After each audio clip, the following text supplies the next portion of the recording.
The town of Jena is dominated by a height called the Landgrafenberg, at the foot of which flows the Saale. Approaches from the Jena side are very steep, and there was then only a single road, that to Weimar via Mühltal, a long and difficult defile, the outlet of which, covered by a small wood, was guarded by the Saxon troops allied with the Prussians. Part of the Prussian army was in line behind them, at cannon range. The emperor, having only this single passage to reach the enemy, expected to suffer heavy losses if he assaulted it head-on, for it did not seem possible to turn it. But Napoleon's lucky star, which still guided him, provided an unhoped-for means, which, so far as I know, no historian has mentioned, but whose accuracy I attest. We have seen that the King of Prussia had forced the Elector of Saxony to join his troops to his own. The Saxon people found themselves reluctantly engaged in a war that could bring them no future benefit, and which, for the present, spread desolation through their country, the theatre of hostilities. The Prussians were therefore detested in Saxony, and Jena, a Saxon town, shared this sense of disapproval. Fired by the blaze that was devouring it at that moment, a priest of this town, who regarded the Prussians as enemies of his king and his country, thought he could give Napoleon the means of driving them from his land by pointing out a small path by which infantrymen could climb the steep slope of the Landgrafenberg.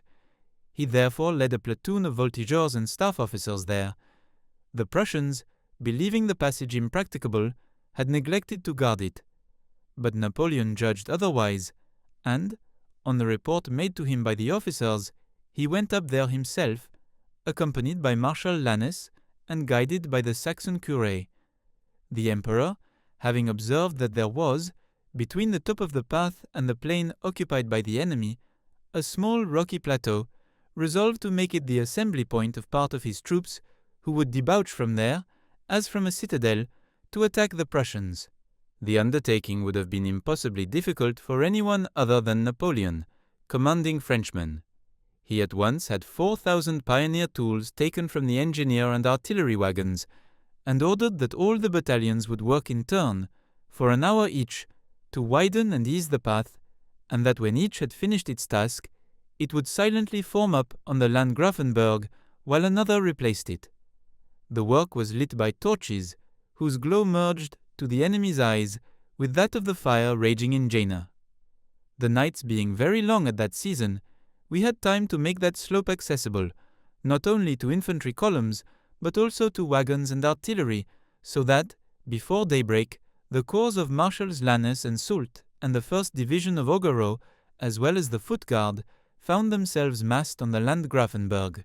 Never was the word massed more exact, for the chest of each man in a regiment almost touched the back of the soldier ahead of him. But the troops were so well disciplined that despite the darkness and the packing of more than 40,000 men on that narrow plateau, there was not the least disorder, and although the enemy occupying Kospoda and Clausewitz were only half a cannon shot away, they noticed nothing. On the morning of the 14th of October, a thick fog covered the countryside, which favored our movements. Augereau's 2nd Division, making a false attack, advanced from Jena through the Mühltal on the road to Weimar. As that was the only point by which the enemy thought it possible for us to emerge from Jena, they had placed considerable forces there. But, while they were preparing to defend this defile vigorously, Emperor Napoleon, bringing out onto the Landgrafenberg the troops he had massed there during the night, drew them up in battle order on the plain, the first cannon shots and a light breeze having dissipated the fog, to which there succeeded the brightest sunshine. The Prussians were truly stupefied to see the lines of the French army deployed opposite them and advancing to fight. They could not comprehend how we had reached the plateau, when they believed us to be at the bottom of the Jena valley, with no other means of reaching them than the Weimar road, which they held so well. In an instant the battle began, and the first lines of the Prussians and Saxons, commanded by Prince Hohenlohe, were forced to fall back. Their reserves advanced, but, on our side, we received a powerful reinforcement. Marshal Ney's corps and Murat's cavalry, delayed in the defiles, debouched onto the plain and took part in the action. However, A Prussian army corps commanded by General Ruckel halted our columns for a moment, but, charged by the French cavalry, it was almost entirely destroyed, and General Ruckel was killed. Marshal Augereau's 1st Division, coming down from the Landgrafenberg into the plain, joined the 2nd, arriving through the Mühltal, and the Army Corps, skirting the Jena-Weimar road, seized first Kospoda and then the Auerstädt wood, while Marshal Lannes took Vierzehnheiligen and Marshal Soult took Helmstedt. The Prussian infantry, whose poor composition I have already described, fought very badly, and the cavalry did little better. Several times they were seen to advance with loud shouts against our battalions, but, intimidated by their calm bearing, they never dared to charge home. Having reached 50 paces from our line, they shamefully turned about in the midst of a hail of bullets and the jeers of our soldiers. The Saxons fought with courage. They resisted Marshal Augereau's corps for a long time, and it was only after the Prussian troops had retreated that, forming themselves into 2 large squares, they began to withdraw, while continuing to fire. Marshal Augereau, admiring the courage of the Saxons and wishing to spare the blood of those brave men, had just sent a parlementaire to urge them to surrender, since they had no hope of relief, when Prince Murat, arriving with his cavalry, launched the cuirassiers and dragoons, who, charging full tilt at the Saxon squares, broke them and forced them to lay down their arms. The next day, however, the emperor set them at liberty and returned them to their sovereign, with whom he soon made peace. All the Prussian corps that had fought before Jena were retreating in complete rout along the Weimar road, at the gates of which the fugitives, their artillery and baggage were piled up, when suddenly the squadrons of French cavalry appeared. At their sight, terror spread through the Prussian throng, everything fled in the greatest disorder, leaving in our hands a great number of prisoners, flags, guns, and baggage. The city of Weimar, nicknamed the New Athens, was at that time inhabited by a great number of distinguished scholars, artists, and men of letters, who gathered there from all parts of Germany under the patronage of the reigning duke, an enlightened protector of the sciences and the arts. The sound of cannon, the passage of the fugitives, and the entry of the victors deeply moved that peaceful and studious population. But Marshals Lannes and Soult maintained the strictest order, and, apart from providing the food necessary for the troops, the town suffered no excesses. The Prince of Weimar served in the Prussian army, yet his palace, in which the princess, his wife, resided, was respected, and none of the marshals would lodge there. Marshal Augereau's quarters were established at the gates of the city, in the house of the prince's head gardener. All the staff of that establishment having fled, the staff, finding nothing to eat, was reduced to dining on pineapples and hothouse plums.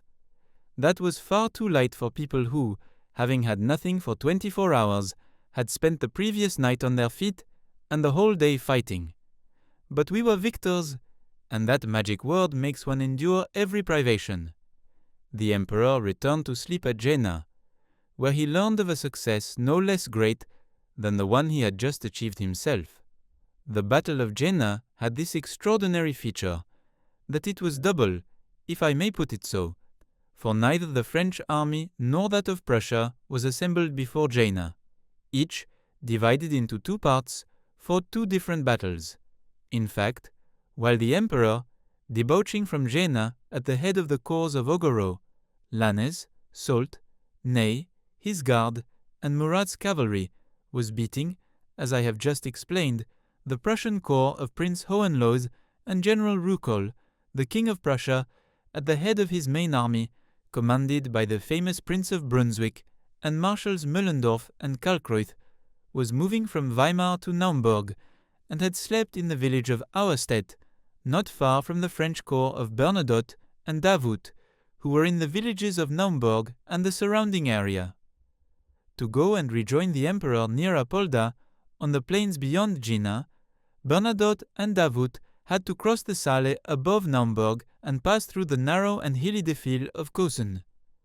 Although Davout thought that the King of Prussia and the bulk of his army were facing the emperor and did not believe them so close to him at Auerstädt, that vigilant warrior seized, during the night, the defile of Kösen and its steep ramps, which the King of Prussia and his marshals had neglected to occupy, imitating therein the error committed before Jena by Prince Hohenlohe, when he failed to guard the Landgrafenberg. The combined troops of Bernadotte and Davout amounted to only 44,000 men, whereas the King of Prussia had 80,000 at Auerstädt. At daybreak on the 14th, the two French marshals knew what superior forces they were about to fight, and everything therefore obliged them to act in concert.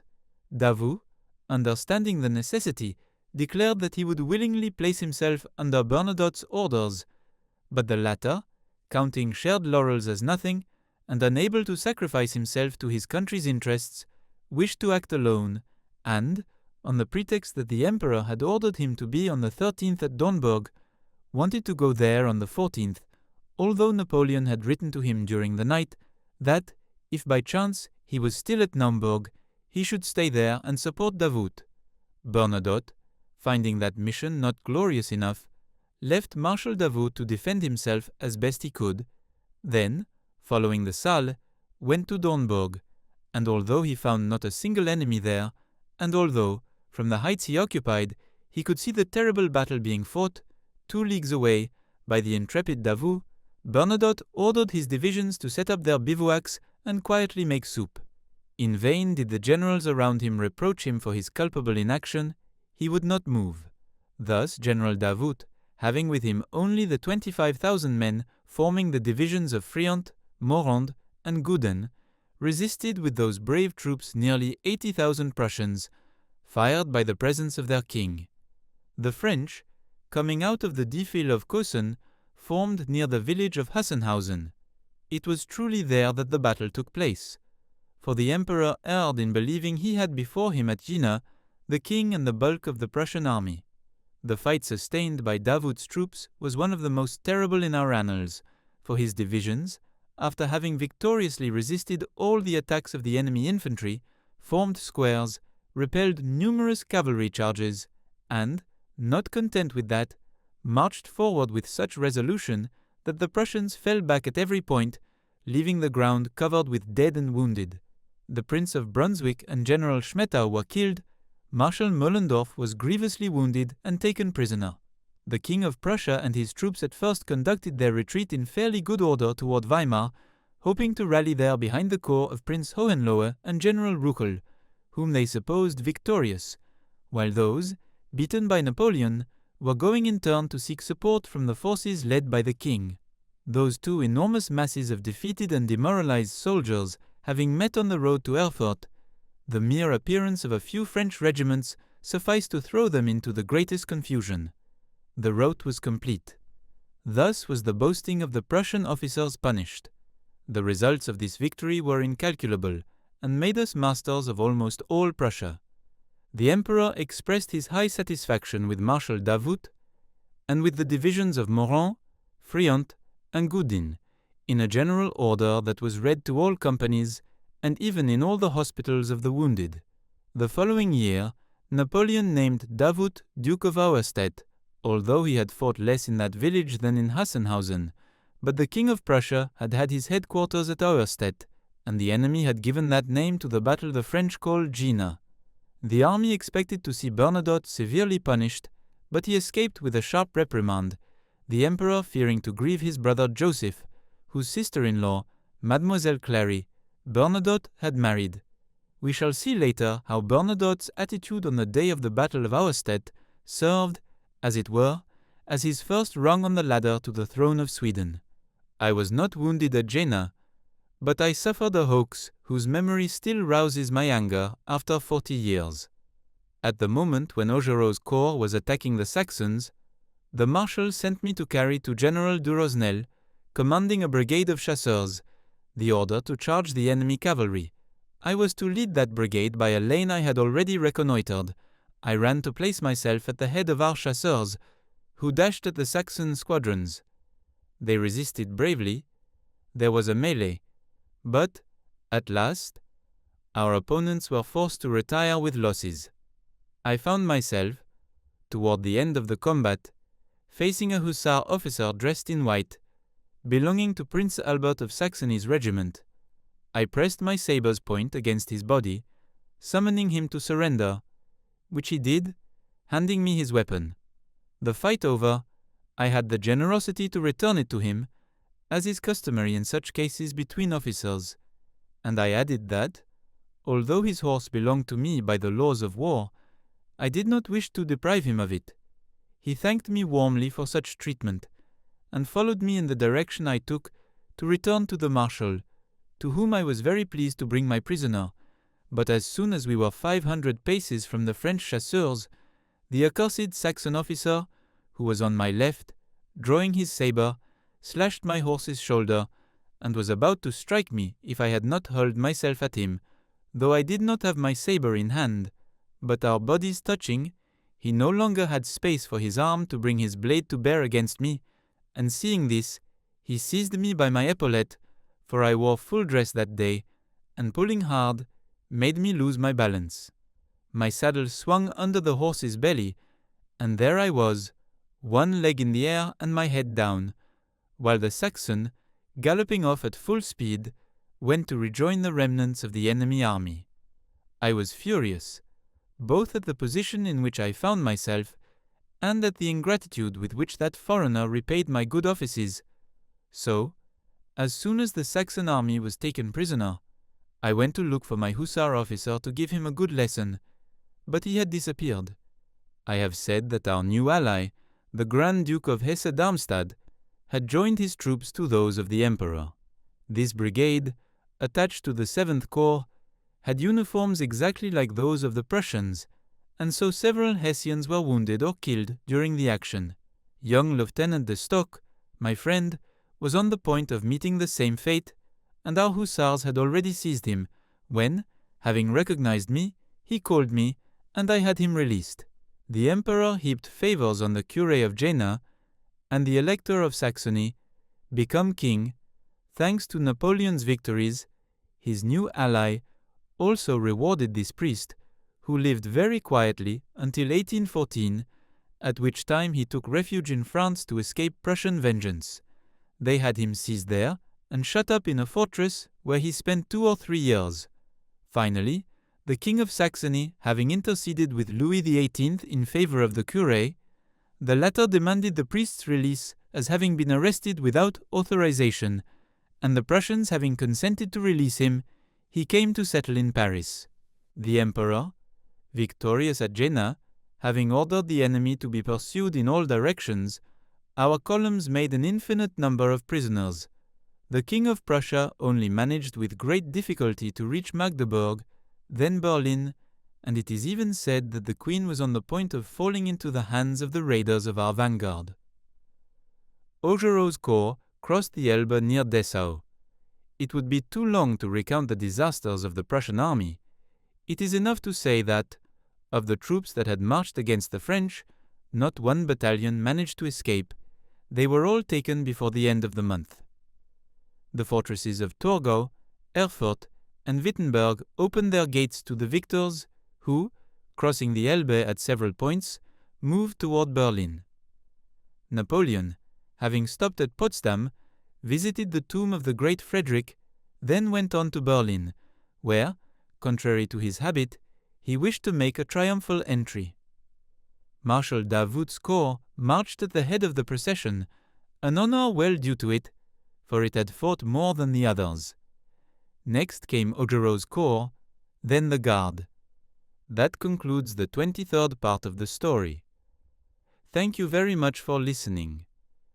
Please subscribe for more episodes and leave a comment.